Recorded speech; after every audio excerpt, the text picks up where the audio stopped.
Hello, my name is Bill Hern and I'm here with David Gleave.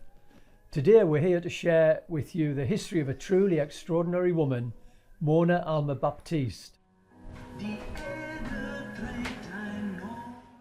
Mona Baptiste was born in Port of Spain, Trinidad on the 21st of June 1926. Her home was in Besson Street in one of the most deprived areas of Port of Spain, known as Beyond the Bridge. She started life here with her parents, two younger sisters and a domestic. Conditions were crowded to say the least. Mona's mother Ruth had two more daughters after Mona's birth.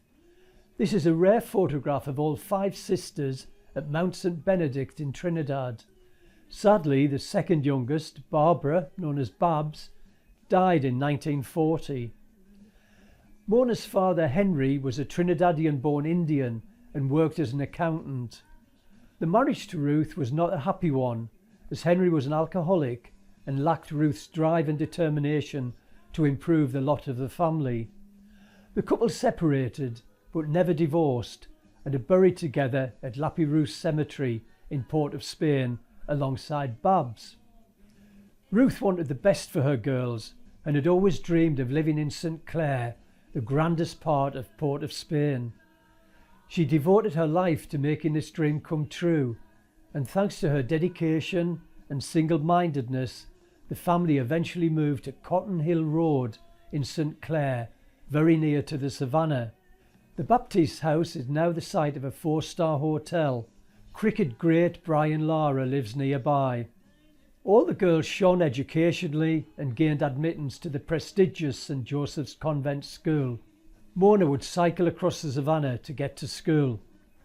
All the girls, apart from poor Babs, went on to have successful careers in their chosen field, but none matched the level of fame achieved by Mona. Bill, I know that you went to Trinidad and took some of the photos that we've seen today. What were your experiences of Trinidad like, and was Beyond the Bridge really as bad as it cracked up to be? Yeah, I mean, Trinidad has a very bad reputation for violence, although we never found it violent at all. We met members of Mona's family and they're very, very proud of her indeed, and her trips back home to Trinidad were always big events. Beyond the Bridge is still a notorious area, and I wanted to go and visit Mona's birthplace, and taxi drivers refused to take me. And they said, what you need to do is get a police escort in and out. And I thought that's a ridiculous waste of police time. So I went into Besson Street, and I've got to admit, I was very well looked after. There was an old lady who was very helpful, a young boy. But within 2 or 3 minutes of arriving, a police Land Rover turned up, ordered me in no uncertain terms to get in, and then drove out at speed. And I do look back, I mean, I might be naive, but I look back at it and I think I feel really sorry for the people in Besson Street, because they're tarnished, you know, the fact that they come from that area, they haven't really got a chance. But who knows, perhaps the police did save me. And I presume that the contrast between that and where she actually ended up living near the Savannah was very noticeable. Very noticeable indeed, yes. St Clair is the elite part of Port of Spain, on the edge of the Savannah, very picturesque. It's probably the plum place to live as far as Port of Spain goes. Mona was 9 when World War II commenced. Trinidad was about to undergo a transformation as the United States set up army and naval bases in the northwest of Trinidad. The casual style of dress introduced by the Americans transformed the attire of young Trinidadians. State suits were exchanged for gaudy, open-necked shirts and shorts. For the ladies, colourful skirts, dresses and blouses replaced formal wear. This colourful style of dress was not entirely new to Mona and her sisters, as they sometimes dressed in saris, an indication of their Indian heritage. It was in the field of music and culture that the American presence would have the greatest impact on Mona.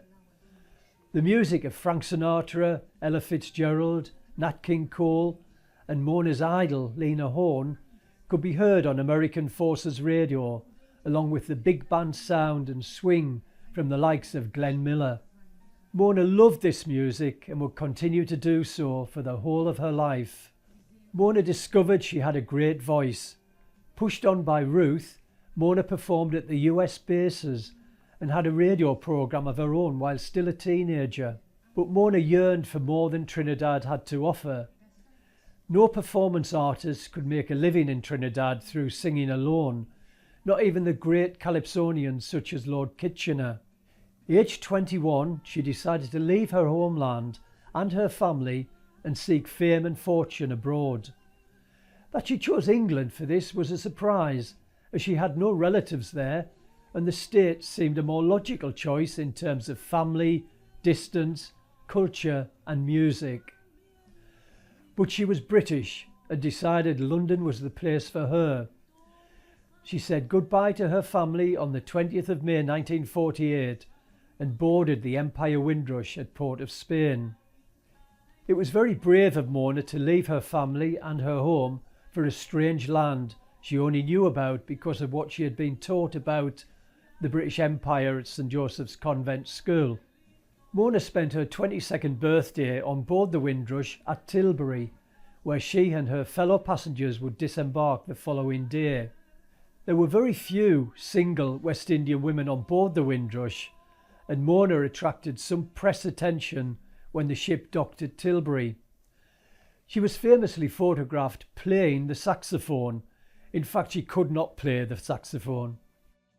I try and imagine the sort of scene on the dockside as Mona was leaving, and the Windrush had only sailed in that morning and discharged many of its passengers who'd come from Southampton. And of course then there was a whole horde of people waiting to get on from Trinidad to start their journey to England. I mean, it must have been very hot, very sweaty, very emotional, tearful, lots of fond goodbyes and so on going on. But it sailed away the same day, didn't it? There was no hanging about. Yeah, it must have been a very, very quick turnaround. Mona was leaving her beloved Ruth, her mother, and her sisters, and she had no idea whether she'd ever see them again. Many of the passengers never returned to the Caribbean. Conditions we know were not comfortable. Even in first class, all the females needed to travel in first class. We've got accounts from people like Freya Stark, the writer, and she said it was basically intolerable, the heat. She wasn't happy at all. Vincent Stewart, another passenger in first class, he talks about the cramped conditions because it was basically a troop ship. It wasn't a luxury liner.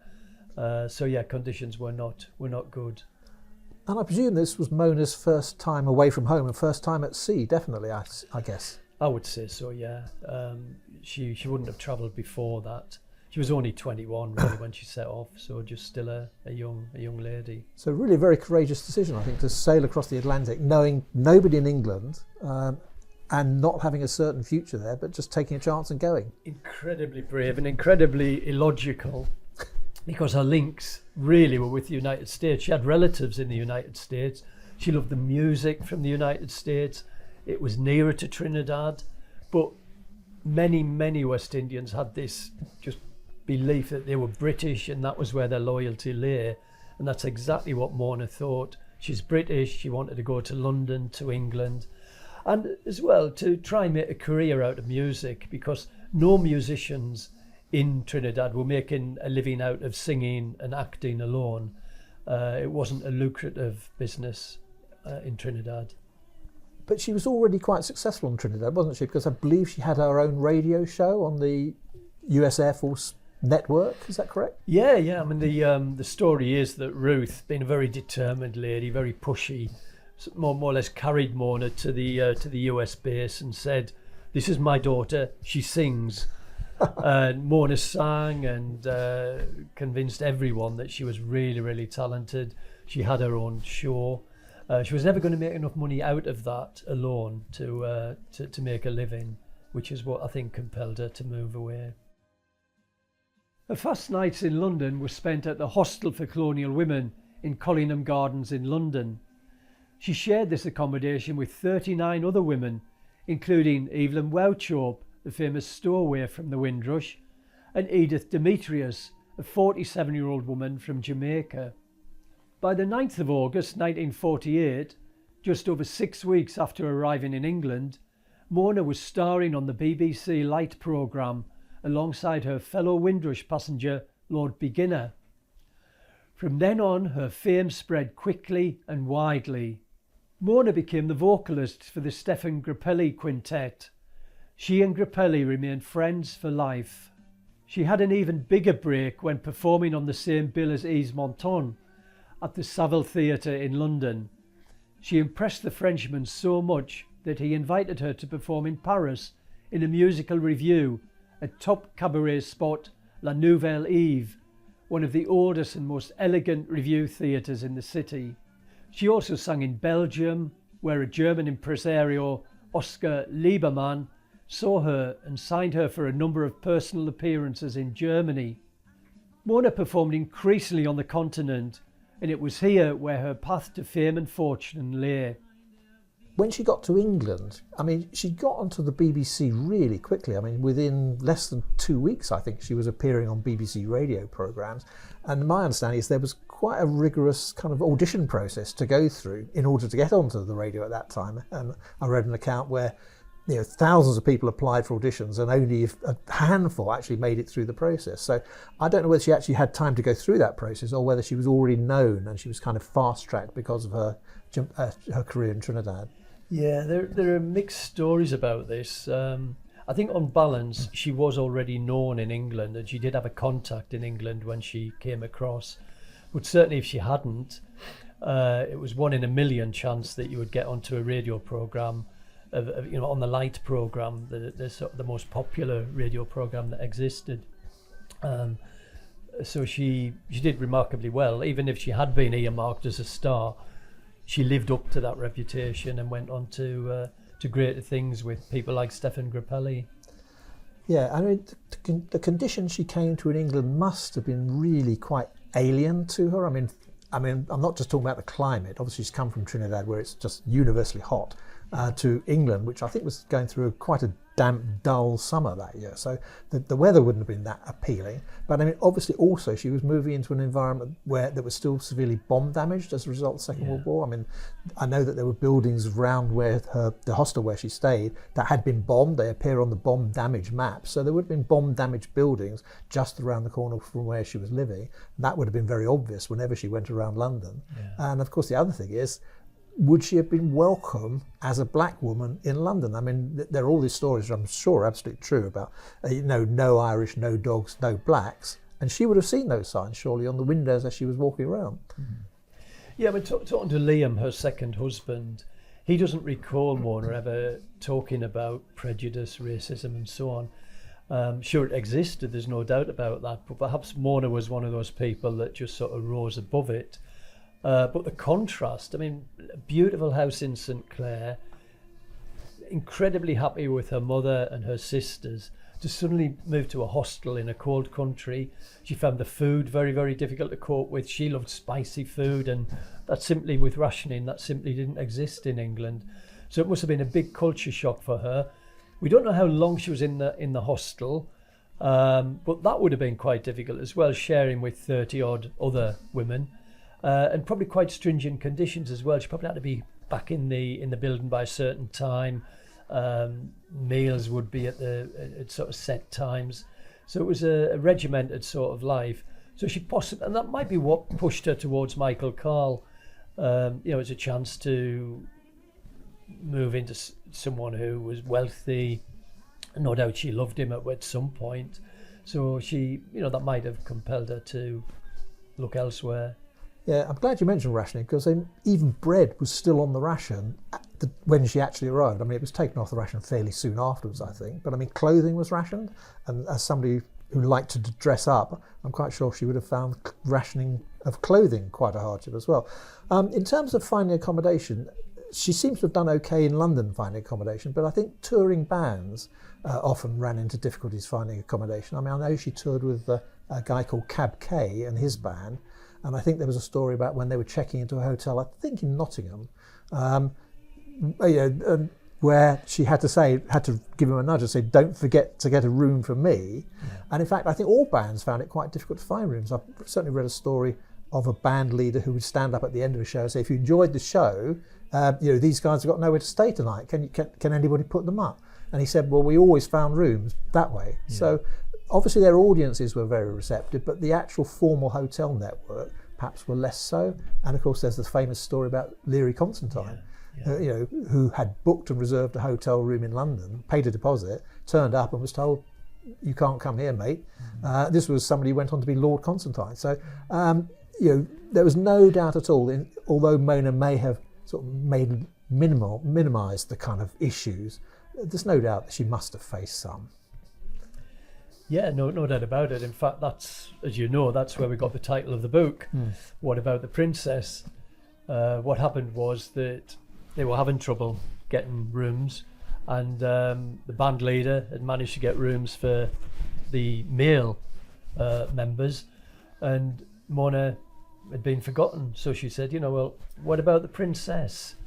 And I'm sure she got a room. She was quite a determined lady. In February 1951 in London, Mona married ex-public schoolboy Michael Carl, previously known as Robert Harley. Despite his privileged education, Carl was a violent man and had served 7 years in prison plus 20 lashes of the cat of nine tails following a vicious jewellery theft he masterminded in London in 1937, long before he met Mona. Mona and her husband moved permanently to Germany, where they established a base at Hallerstrasse 6 in the pleasant Rotherbaum district of Hamburg. The marriage was inevitably a disaster, but it did produce Mona's only child, Marcel, who was born 2 months prematurely in Barcelona in September 1953. This image shows Mona Carl and 4 other entertainers watching over Marcel. To illustrate just how high profile Mona was in Germany, the birth of Marcel was celebrated on the front cover of Descendants, plus 4 photographs on the inside page. Mona became a star throughout Europe, but it was in Germany she achieved her greatest success. Known as Miss Showbiz, she was one of the highest paid entertainers in Europe. She also ventured into acting and appeared in many films, TV programmes and stage plays. She had such a high profile that she regularly figured in magazines such as Frau von Hout as well as De Stern. Mona's acting debut was in a play called Tiger Bay in London in 1951. Her final stage appearance was in the 1990s.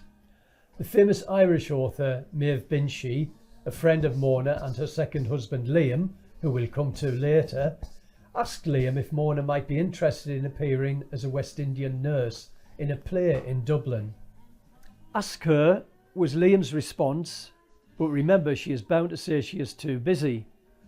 Maeve, however, managed to persuade Mona to appear in the play, but not before Mona had insisted that the nurse, who of course was black, was recast as a doctor. The film database, IMDb, records 17 films between 1953 and 1983 in which Mona is credited as an actress, and a further 29 appearances on film or TV as herself. It must be said, however, that the dividing line between the two categories is somewhat hazy. A number of Mona's 29 appearances as herself are in fact TV shows where she appeared as a guest. For instance, her appearances on 6-5 Special, Oh Boy, and the shows of Ted Ray and Ken Dodd, among others. Mona enjoyed a successful film career, particularly in Germany. Her first film, actually a 30-minute TV show, was 1953's Spiel mit dem Glück, Play with Luck, screened on the 19th of June. In September 1954, Variety reported, at the local CCC lot, Melody Film started shooting its widely publicised musical, An jedem Finger Zen, 10 on every finger, which Herzog will release. Directed by Ulrich Ode, Pick has an international cast headed by Josephine Baker in her first German screen role. In addition to Miss Baker, Bibi Johns from Sweden, Charles Trenet from France, Kenneth Spencer from the States, Mona Baptiste, India, Woody Herman's orchestra and the Swiss Valerie Trio will appear. Werner Muller also featured. Mona was often referred to as being Indian. In terms of her music, I mean, I think I first became aware of Mona really through her music. I mean, some of the lovely calypsos that she did, music I really love. There's one called Planting Rice, which I think is just lovely, so innocent and nice. And she did do some calypsos like that, but she moved on and did all sorts of other styles, didn't she? Yeah, she was very versatile, and she was into the blues, jazz. But when she moved to Germany, she had to fit in with what the audience demanded, and it was more kind of an umpa sort of music, and that's when she had her greatest hit, Something in the Air. And that was a big hit in Germany, the biggest one she had. So she's very, very adaptable, very versatile. She was very much into acting, plays, musicals, films. So she could turn her hand to most things. Yeah, you mentioned films. I mean, she appeared in quite a lot of proper films, not just TV shows. I mean, there were sort of cinematic releases. I don't think any of them were massive blockbuster successes, but it's fairly obvious that each of them made enough money to pay for the next one, because she was involved in a series of films made in Germany. And very often I think her role in them was to appear in a scene as a nightclub singer, doing what she did basically. As you mentioned, Baker, Josephine Baker, also, who was better known in many ways than Mona Baptiste. She appeared in the film, and she just had her 2 minutes on screen singing, and that was it. So Mona's part in these films tended to be fleeting, come in, sing a song and go away again. But there were one or two that were more serious, where she had proper serious acting roles. I think in some cases she had speaking roles as well, not very often, but sometimes she had speaking roles. So she was quite prolific. Yeah, and she could act. She was in stage plays as well. It wasn't always just music. Although I accept that the films, the real films, the 90-minute ones, she did tend to play a character very much like her real life. In January 1958, Michael Carl was killed in a car crash in Hamburg. Some stories suggest a heartbroken Mona then gave up the entertainment business. Nothing could be further from the truth. She and Carl had long since split up, and Mona did not even attend his funeral. Mona remained as busy as ever, travelling widely throughout Europe. In Britain she appeared with Ted Ray, Ken Dodd, Benny Hill and many other entertainers. Such a nomadic existence was not suitable for young Marcel, and Mona was keen that her son should be brought up as an Englishman. She bought a house in Kingston Vale, Surrey, and her mother Ruth came to England to look after Marcel while her daughter continued her successful career on stage, TV and in film. As an adult, Marcel settled in Austria, where he died in 2025. After a disastrous marriage to Carl, Mona was in no hurry to tie the knot with anyone in future, but in 1968 at a tourism conference in Baden-Baden, Mona met a handsome young Irishman, William Patrick Morrison, a member of the Irish Party. Liam, as he was known, was introduced to Mona, and the two hit it off especially well. Perhaps it was a case of opposites attracting, as Mona was a bundle of perpetual energy, while Liam had a much more laid-back approach to life. Indeed, as Liam got to know Mona better, he would sometimes call her Sunshine, because she had such a sunny disposition. Liam himself was a rising star with the Irish Tourist Board, and a very successful sports person, swimming and diving being his passion. He was a member of the Sandy Cove water polo team. In 1961, he even represented his country in the World Student Games in Sofia, Bulgaria. Mona and Liam had an enjoyable week, and before they each left Baden-Baden, they agreed to keep in touch. This slow-burning friendship, which developed into a romance, went on for 2 years before they met again. By now, Liam was based in London with the Irish Tourist Board. Mona was returning home to Trinidad, so stopped off in London to say hello. That brief reunion brought home to Mona and Liam that they made one another happy, and wanted to spend more time together. Their courtship was fraught with practical difficulties. They decided to get married and become man and wife in Munich on the 11th of February 1972. They set up home in Dublin. Mona regularly worked abroad, but the couple missed one another. Liam had a photo of Mona saying, "For Liam, all my love, Mona." I was kind of rereading the material that we researched about her sort of recently, and to be honest, I felt exhausted by her schedule. I mean, she was touring constantly in England. I mean, the string of place names that she visited in England, is just, she was in a regular show at Brighton that ran for weeks. She appeared in Nottingham for weeks. She went to Birmingham. She was all over the place really, and supporting various really quite well-known bands. And wherever she went, she seems to have received favourable reviews. I mean, people thought she was really good, and she was only in England for doing that for a couple of years before she went to the continent, where she continued the same sort of hectic schedule with films thrown in as well. So it was an exhausting schedule, I thought, especially once she became a parent. Absolutely, and we were lucky enough when Liam, her second husband, died. The family gave us a lot of Mona's possessions, so we've got her passport. And you can see from the passport, she was regularly touring all around Europe. It must have been very, very exhausting. Who knows, that might be what caused her illness, because she had been performing in Germany before returning to Dublin when she died. But she certainly was a very determined lady.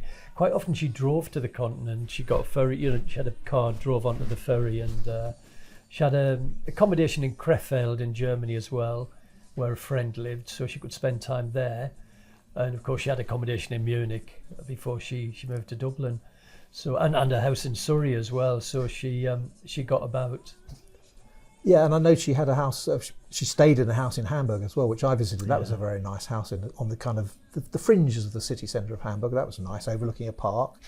So she certainly lived well, I think it's safe to say. In June 1993, Mona returned from Germany, where she had been performing.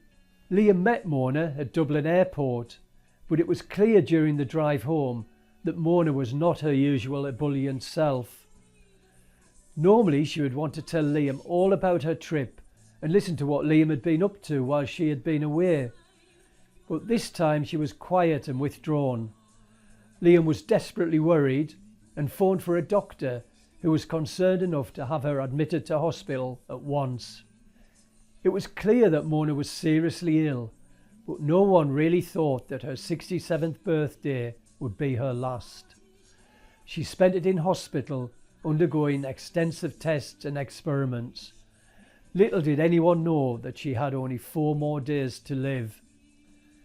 Then on Friday the 25th of June 1993, the hospital rang Liam, advising him to return.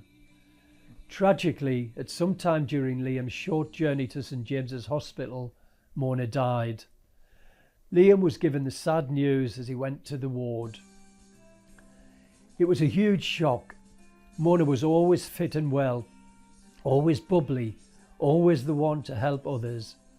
Liam was stunned and heartbroken. A few days later, Mona's funeral took place. It was packed with family and friends. It wasn't a big show business event, as Mona's profile in Ireland was one of a friendly, caring member of the community, rather than an international singing star. Liam was a successful man in his own right. In 2020, Liam penned his autobiography, The 3 Good Fridays. A chapter is devoted to his beloved Mona. Sadly, Liam passed away on the 25th of July 2025, and he is buried at Dean's Grange Cemetery in Dublin, along with Mona and his parents, Thomas and Margaret. Although Mona was always proud and happy to be known as Mrs. Mona Morrison, the front door of Mona and Liam's house still carries the name of both of them, and has done for over 50 years. Liam never removed her name. A fascinating woman. I mean, I'm so glad that we sort of researched the story and we found out so much about her. I think it's a shame that she's largely been forgotten. Her fame was mostly on the continent, mostly in Germany, and it's a pity that she's not better remembered in England, I think, because she was incredibly successful, certainly during the 50s and also during the 60s as well. And she's also not widely remembered in Trinidad, I think, which is a pity. Yeah, that's very, very true. I mean, she should be better remembered and celebrated in Trinidad for sure.